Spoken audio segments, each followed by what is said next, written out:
Well, we've been talking about the senses, and we've gone through the hearing sense and also the sense of sight. What about some of the other senses? Important senses like olfactory is the sense of smell, or taste sensations. What about the sensation of touch? So the skin is really important for a lot of reasons. It's the first line of defense against harmful microorganisms.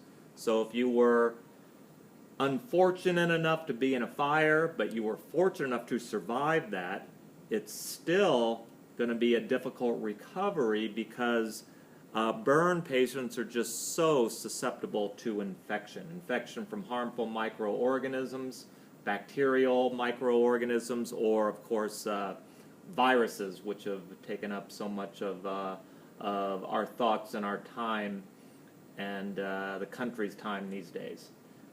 Anyway, the skin also is important for body temperature homeostasis as well.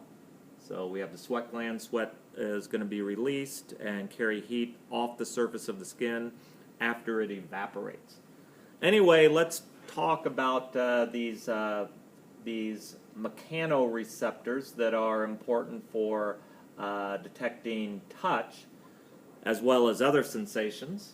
So notice we have free nerve endings here, quite small. Notice they're emanating in this region of the epidermis. And if there's a little mosquito moving along and then bites you right there, takes a little of your blood, little blood suckers, then you would feel that almost immediately because of these free nerve endings.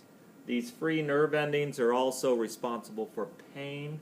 They're responsible for temperature, both hot and cold sensations. Well, what about pressure? Pressure receptors. So we have the Meissner corpuscle here. So this is for light touch. Notice where it's located here. So light touch, and these would be found on hairless regions of the body, the tips of your fingers, lips, etc. And these are in abundance in those regions. What about deep pressure? So deep pressure, these are the Pacinian, is how I learned them, pressure receptors. So this is deeper. Notice it's a little deeper in terms of its the region where you can find it. So this is going to detect deep pressure. So a big hit to the forearm would stimulate these.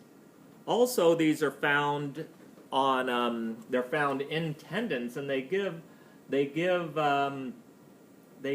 information about the stretching of the tendons during muscular activity.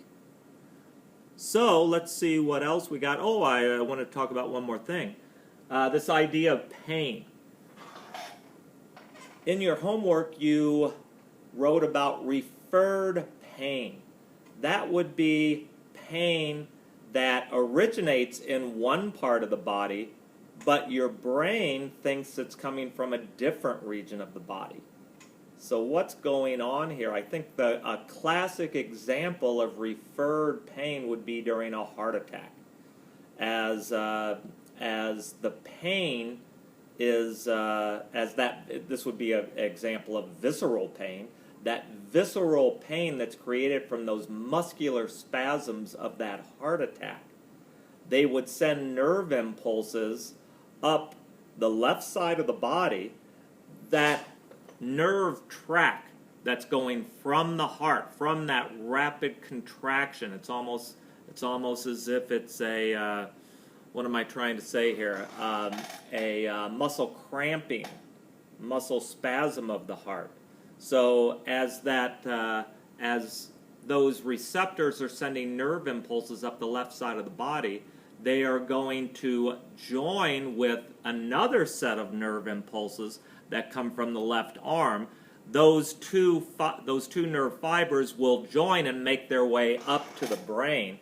So your brain has a tough time figuring out where exactly the pain is coming from. It's perceiving the pain as coming from the left arm, when in actuality the origin of the pain is the heart. So we're not going to spend a whole lot of time on more of these sensations, more of these senses, but I do want to talk about a few others here. So let me look here.